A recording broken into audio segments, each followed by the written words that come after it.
Bom dia a todos, bom dia a todas. Bom dia para você também que está assistindo a gente pela TV UFMA no Maranhão. Sejam muito bem-vindos e bem-vindas a mais um ICL Mercado Investimentos. Hoje, quinta-feira, dia da nossa tradicional entrevista. Então, a gente vai trazer um convidado especial para falar de políticas públicas e catástrofes. Então, vai ser aí uma entrevista muito especial para vocês. Mas a gente também tem outros dados para trazer hoje. Então, vamos falar de negociações salariais, como é que ficaram os reajustes, segundo o DIEESE.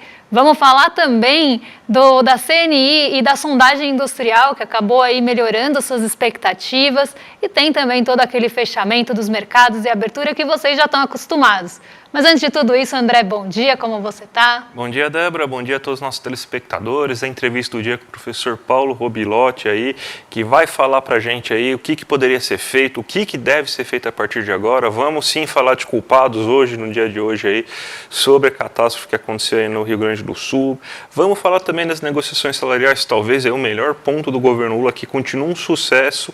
Quase ninguém está tendo perdas salariais aí nesse momento. Nesse mês, por exemplo, 99% aí das negociações acima da inflação, mas vamos falar com mais detalhes daqui a pouco. Vamos falar também da indústria, que serão dados importantes da CNI, mas vamos já direto para a nossa agenda, né, porque tem bastante coisa aí hoje, né, e teve ontem a ata do FONC, né, então, mas tem coisas na agenda que tem potencial para melhorar, tem potencial aí para mexer nos mercados hoje também, né, Débora? Exatamente. Hoje saíram os dados preliminares de PMIs, então dos índices de gerente de compras, de uma forma geral ali na Europa. Então saiu a Alemanha, saiu o Reino Unido e zona do euro como um todo. Então a gente tem ali a primeira leitura ou a previsão ali da leitura final de maio para esses indicadores que mostram as atividades dos setores.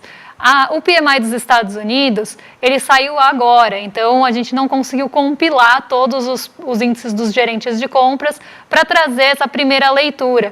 Mas eu já até adianto que alguns indicadores dos Estados Unidos ficaram acima do esperado nessa primeira leitura ou nessa leitura preliminar de maio.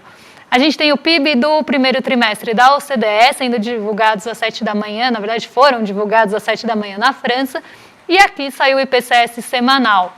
Então, é uma agenda até mais esvaziada aí em relação a indicadores brasileiros. Saiu a sondagem da América Latina do segundo trimestre, a gente tem divulgação da decisão de política monetária na Turquia, hoje também foi divulgada às 8 horas da manhã. O México divulgou o seu PIB do primeiro trimestre e o Fed de Chicago ali trouxe o índice de atividade nacional, outro dado que deve ficar no radar junto aí ao dado que vocês estão vendo embaixo, que são os pedidos de auxílio-desemprego na semana até 18 de maio. Então, esses dados de atividade, dados de trabalho, estão sendo muito olhados aí pelo mercado, justamente tentando buscar alguma sinalização ou reforço das políticas monetárias dos Estados Unidos, e a gente vai falar bastante disso daqui a pouquinho. Às 10 horas saiu, como falei, o índice de confiança do empresariado industrial, o ICE de maio. A gente vai trazer quase um compilado aí desses dados da CNI para vocês. Como falei, agora saiu os dados dos Estados Unidos de índices de gerente de compras, estão mostrando ali a atividade dos setores de uma forma mais geral e de uma forma mais setorial mesmo. E aí a gente tem ali ao longo do dia, Departamento do Comércio mostrando as vendas de moradias novas nos Estados Unidos, e algo que também é muito esperado aí, 4 horas da tarde, presidente do Fed de Atlanta vai palestrar numa universidade hoje. Então, a gente tem aí uma centralidade nesse discurso do dirigente do Fed. Embora seja só como ele vem logo depois da atividade, de atividades ali, seja pelo PMI ou pelo Fed, pela medição de Chicago, a gente tem um dia que ele vai falar depois da ata do FONC e depois da divulgação desses dados. Então, acaba tendo um olhar mais próximo aí para a fala dele hoje. Então, essa é a nossa agenda aqui, um pouco mais esvaziada.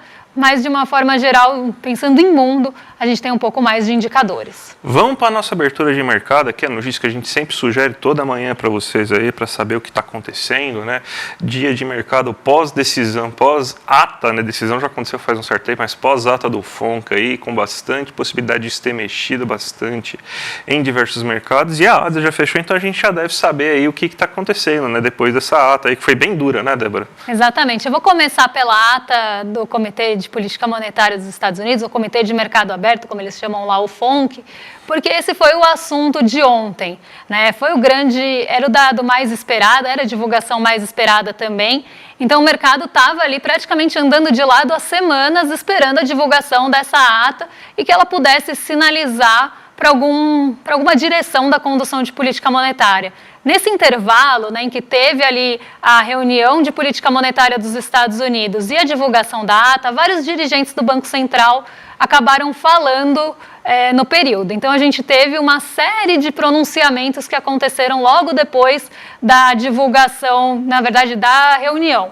E aí, a reunião aconteceu no dia 1º de maio, para quem lembra. E aí a gente teve essa série de dirigentes falando. E esses dirigentes, eles acabaram mostrando um posicionamento um pouco mais duro, um pouco mais rígido em relação à condução da política monetária e focaram muito no decréscimo lento da inflação nos Estados Unidos e uma possibilidade de chegar na meta no médio prazo, mas que esse processo pode demorar mais do que era esperado anteriormente em março, que foi a última reunião que tinha tido até então. E aí a ata vem e reforça todos esses pontos. Então a ata divulgada ontem, ela também teve esse tom mais rígido, esse tom mais duro e acabou jogando, né, se o mercado já estava recebendo vários baldes de água fria ao longo do tempo, ontem foi a última pá em cima da expectativa do mercado de que a gente pudesse ter mais de um corte nas taxas de juros dos Estados Unidos, até porque a ata sinalizou que pelo menos um corte possa acontecer nesse ano, mas alguns dirigentes na ata até sinalizam que se a inflação não colaborar, poderia ter aumento nos juros dos Estados Unidos, algo que tinha sido descartado pelo Jerome Powell logo depois da reunião de política monetária lá em maio. Então a gente tem lá no dia 1º de maio. Aí eu trouxe para vocês o monitoramento do CME Group e aqui é o monitoramento mesmo, tá? Então não é a gente que montou, esse aqui é como a gente olha para o monitoramento.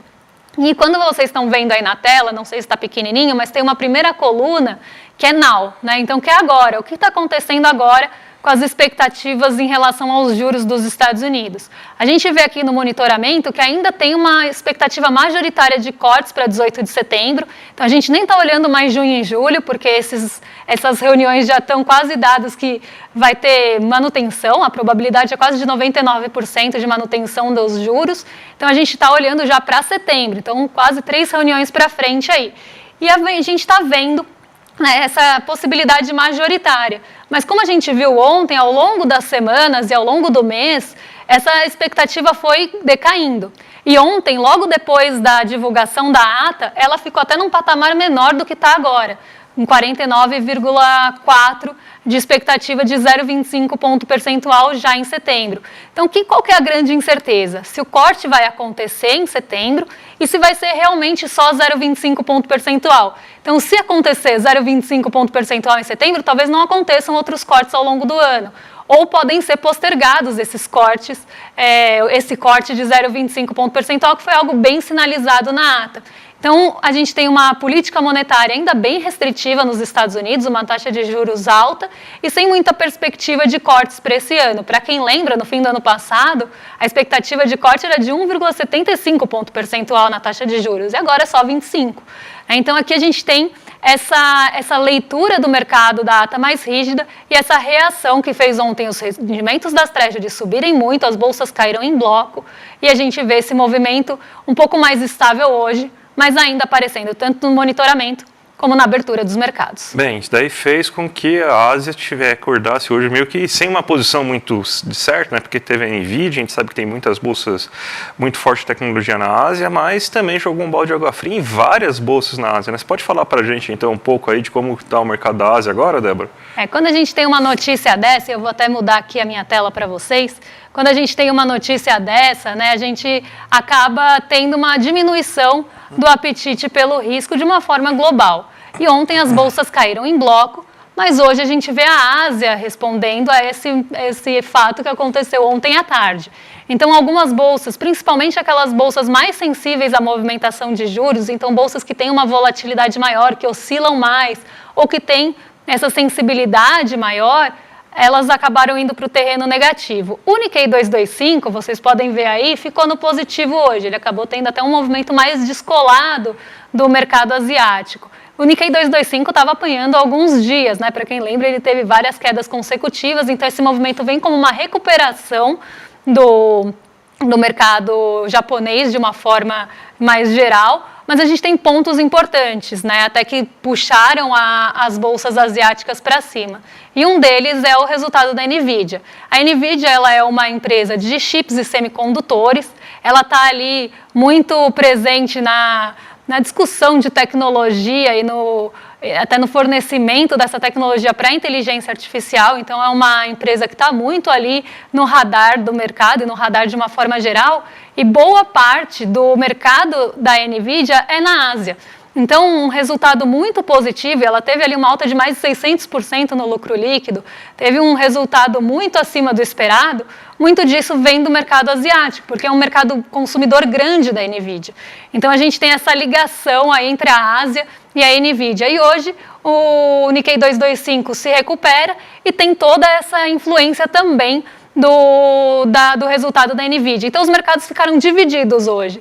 Parte acabou respondendo mais ao tom mais rígido da ata do Fed e parte ficou mais animada aí com o resultado da NVIDIA, mostrando aí que, se não me engano, é 70% ali do faturamento da NVIDIA vem de mercados asiáticos. Então, mostrando ali esse fôlego do mercado asiático para as empresas de tecnologia, principalmente aí chips e semicondutores. Vamos falar um pouco das negociações salariais agora, Débora? Então, porque a gente teve os resultados das negociações salariais agora de abril, né? E a gente teve bons resultados aí nesse momento, aí mais uma vez bons resultados. 77% dos reajustes ocorreram acima da inflação. E se a gente for pegar o montante de reajustes que tiveram sucesso nesse momento, foram mais de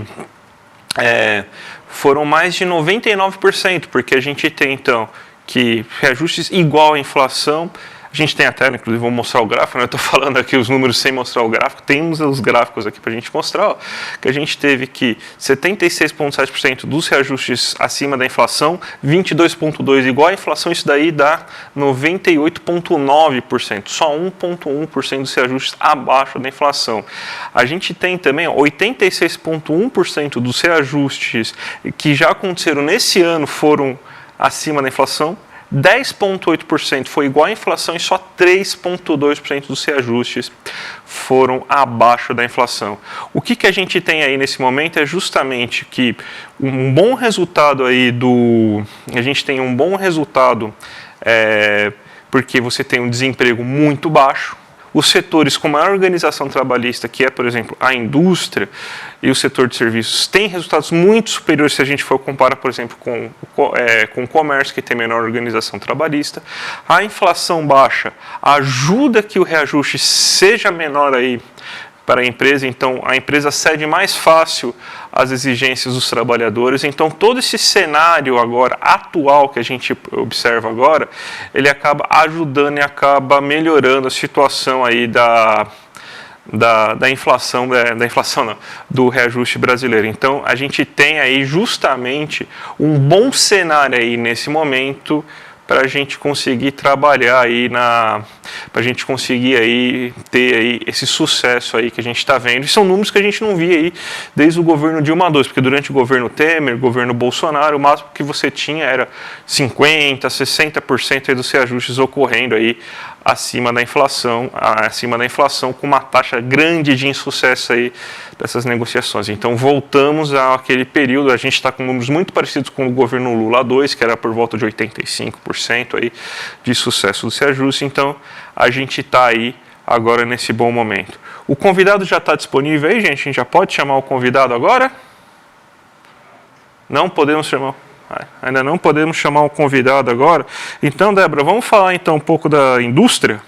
Vamos falar da indústria, porque hoje saiu a sondagem da CNI E a gente teve alguns pontos interessantes aí nessa sondagem de abril, né? Então vocês estão vendo um gráfico aí na tela que é da própria CNI, né? E a gente tem uma linha de 50 que é muito parecida com o PMI, né? Então a gente tem uma linha de 50 que acaba dividindo o aumento e a queda, né? Então, quando a gente tem queda na evolução ou aumento na evolução aqui da produção industrial, quando a gente tem esse avanço ou quando a gente tem recuo na produção industrial e no número de empregados.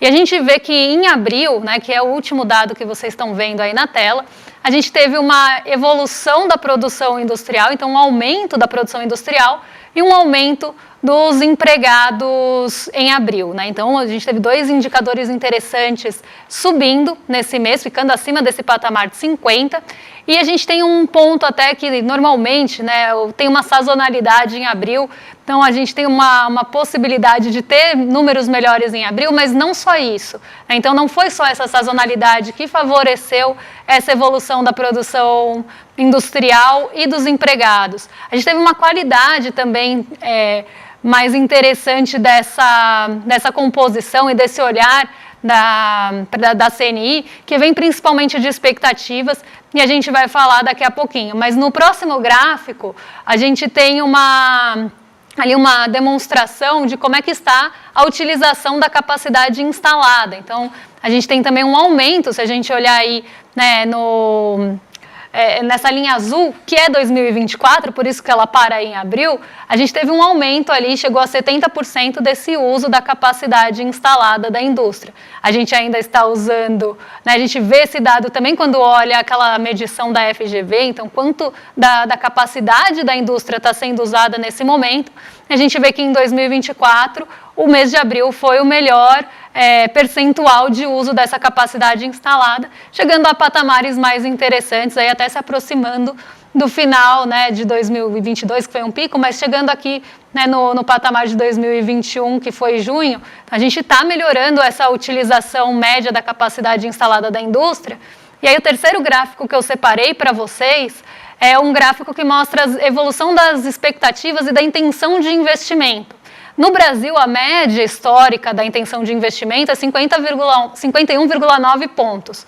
E a gente está operando acima dessa média histórica há algum tempo, né? Então, se a gente olhar ali em maio de 2021, a gente estava acima dessa média, a gente se aproxima da média ali em maio de 2023, então, né, mostrando quase um toque na média, e a partir daí, né, então do último ano para cá, a gente vê essa intenção de investimento na indústria aumentando e as expectativas melhorando também. Então, por mais que a gente tenha uma certa sazonalidade em abril na produção industrial, a gente tem uma expectativa muito positiva para a indústria, pelo menos vinda dessa medição da CNI, mostrando aí uma intenção de investimento bem acima da média e acima também do patamar de 50 pontos, mostrando aí uma perspectiva bem positiva para a nossa indústria. Vamos agora falar com o nosso convidado aí, o professor Paulo...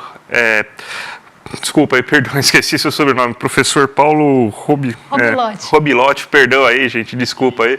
É professor, estudou comigo, inclusive você vê, a gente esquece o nome das pessoas aí, Unicamp, PUC São Paulo, professor da SPM, doutor pela Unicamp, que nem eu, então, bom dia, tudo bem com você? Tudo bem, André, como é que você está? Tô ótimo. Vamos falar um pouco então que a gente estava conversando aí, né, essa semana aí sobre questões de políticas públicas, né, para tentar amenizar a questão de catástrofe. A gente viu no Rio Grande do Sul que realmente foi tudo feito muito errado na questão aí de amenizar as catástrofes, né? Você pode dar, vamos lá, assim, seus 2 centavos, seu pitaco aí em relação a tudo isso? Bem, André, o que acontece é o seguinte, essa questão do Rio Grande do Sul coloca em relevo um ponto que a gente precisa atacar de uma maneira estrutural, né? Recentemente a gente teve notícia de que houve um relatório aí que caiu nas mãos do Ministério do Meio Ambiente em 2015, né, ali nas mãos da então presidente Dilma Rousseff, e que o relatório foi considerado alarmista e que houve uma negligência em não levar em consideração o que esse alerta estava apontando, né, que eram desastres que vieram no sentido do que ocorreu, que é enchentes, secas, extremas, enfim, condições climáticas muito adversas, trazendo prejuízos à sociedade, à economia, ao meio ambiente como um todo. Né? O que coloca em relevo ali é o seguinte, né? Quando a gente fala desse setor público, ou fala de cenários futuros, é muito comum, até nós economistas, trabalharmos basicamente com um cenário e outros cenários girarem ao redor deste cenário, que é um cenário base. No fundo, estamos trabalhando apenas com um cenário. Né? E tem um problema enorme quando a gente trabalha conceitualmente qualitativa com um cenário apenas, né? E faz só apenas alterações de números, né, quantitativas ali nos demais cenários. É que você não gera uma capacidade de antever. Né? Esses relatórios trabalharam com um cenário apenas e foi alarmista, né? Pontuou uma possibilidade futura, e dentro disso, o que a presidente naquela época fez? Né? Qual que foi a tomada de decisão? Foi, de certa forma, engavetar isso. A gente tem que lembrar que estava num processo de gestão de crise. E todo mundo falando aí que isso foi uma medida completamente irresponsável. A minha provocação é a seguinte: até que ponto o setor público ele tem condições de fato antever cenários diferentes e criar estratégias distintas? Porque o que a gente vê no Brasil ainda é um setor público muito engessado, que não tem técnicas mais modernas de gestão. Por exemplo, na Inglaterra, todo o setor público inglês trabalha nas altas cúpulas com vários cenários possíveis. Eles trabalham não é previsão, na verdade, né? É antecipação. E quando a gente trabalha com antecipação, a gente não está preocupado em cravar cenários. A gente está mais preocupado em orientar possibilidades. E quando a gente orienta possibilidades, a gente cria políticas públicas antecipantes. E quando a gente cria políticas públicas antecipantes, a gente cria uma sinergia e uma capacidade de trazer medidas de contingência mais rápidas. Né? Então, neste processo, o que a gente viu? A gente viu que, naquele momento, o setor público não estava ágil para antever e se adaptar a uma situação dessa, como nos governos seguintes também a gente não viu a construção dessa competência. E a gente não vê ainda.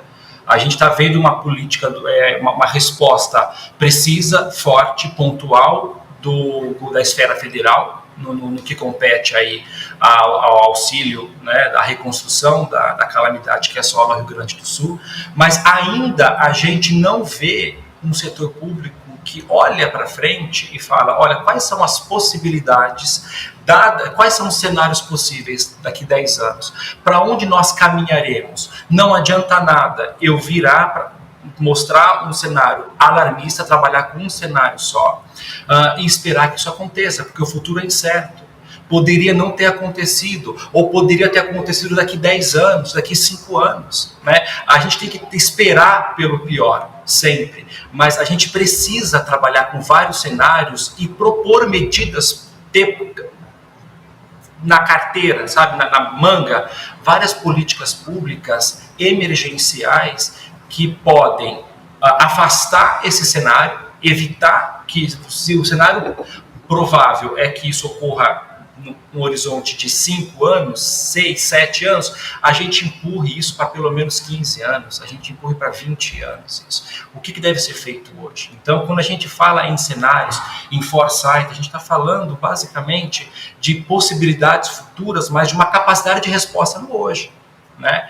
E é o que falta hoje. Então a gente vê governos de Singapura, a gente vê a União Europeia de um modo geral muito mais atentas a isso, internalizando essas formas de ver o setor público do que esta forma que a gente tem visto hoje, que é basicamente administrar crise ex post, depois que elas aconteceram. Será que a gente não deveria estar um pouco à frente disso tudo, de maneira estratégica. Não adianta nada, no meio de uma crise, a presidente, naquele momento, enfrentando, administrando a sua sobrevivência, vem um relatório alarmista desse, você é CEO de uma empresa, está na mesma situação, o que você vai fazer? Você vai engavetar a coisa, você não vai olhar para aquilo, porque aquilo não é a crise daquele momento. Da mesma forma, Eduardo Leite tem a sua parcela de culpa porque faltou fazer o mínimo ali, que é a manutenção daquelas bombas, né? Mas a gente sabe que o Rio Grande do Sul ele é um estado bem endividado, né? Ou seja, também tem lá suas gestões de crise de curto prazo. A pergunta que a gente coloca é, será que esse paradigma que a gente olha só responsabilidade fiscal também não deve ser revisto? Será que a política pública não deve ser guiada por outros nortes que antecipe, que a gente construa de fato uma sociedade futura que seja mais orgânica para todos, né? Então, esses pontos que a gente vê, o André, que precisam assim ser refundados, o setor público como um todo. Cara, queria agradecer muito a sua participação hoje aí no programa.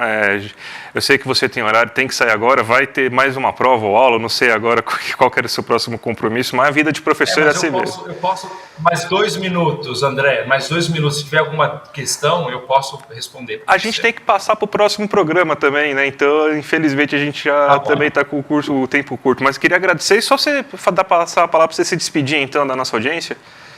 Imagina, que é isso. Eu agradeço o convite aqui, aos ouvintes que nos assistem. Desejo a todos aí um bom dia. Obrigado aí, viu, Paulo? E, gente, vocês sabem que a gente está em 2 anos de CL, a gente está com um monte de coisa aí vendendo, está com um monte de coisa aí de novidade essa semana, tem bate-papo essa semana. Hoje é a Cristina Serra com o Jorge Misael e também a gente quer ressaltar aqui o lançamento aí do dossiê Marielle, exclusivo para os assinantes, que tem muita coisa boa nesse dossiê aí, que você tem vários jornalistas importantes que participaram de todo esse processo aí, falando um pouco de como foi tudo isso. Além de tudo, tem a lojinha Sou ICL, vocês estão vendo eu com a camiseta aí do Eduardo Moreira e a Débora aí com a sua camiseta do ICL. Então, gente, quem quiser aí, já entra na lojinha do ICL, que vale muito a pena. E agora, vamos passar para os rolezeiros, já que os rolezeiros devem estar aí ansiosos, né? Sempre tem rolezeiros no chat que já estão ansiosos, então vocês ficam agora com o rolê. A gente volta amanhã para trazer novas atualizações do mercado, da economia de uma forma geral, coisas que impactam no nosso bolso. Então amanhã a gente está de volta, ficamos por aqui. Um beijo para vocês, até! Até amanhã, gente. Tchau, tchau. Essa é a desculpa que todo líder de tecnologia, de Mark Zuckerberg a Steve Jobs, a Bill Gates, a Peter Thiel e a Elon Musk, de alguma forma usou, certo? Todos eles se envolvem nessa retórica de que estamos aqui para ajudá-los e que vocês deveriam nos deixar em paz.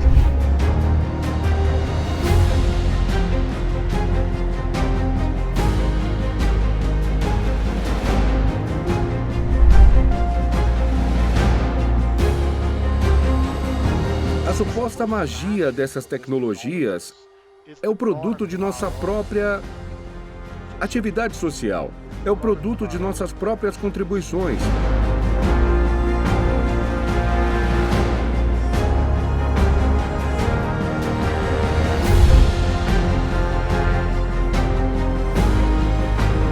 Elas estão fazendo o que podem para dificultar ainda mais o acompanhamento das atividades. Eles estão deliberadamente produzindo ignorância. Eles estão deliberadamente fazendo tudo o que podem para garantir que não entendamos o que eles realmente fazem.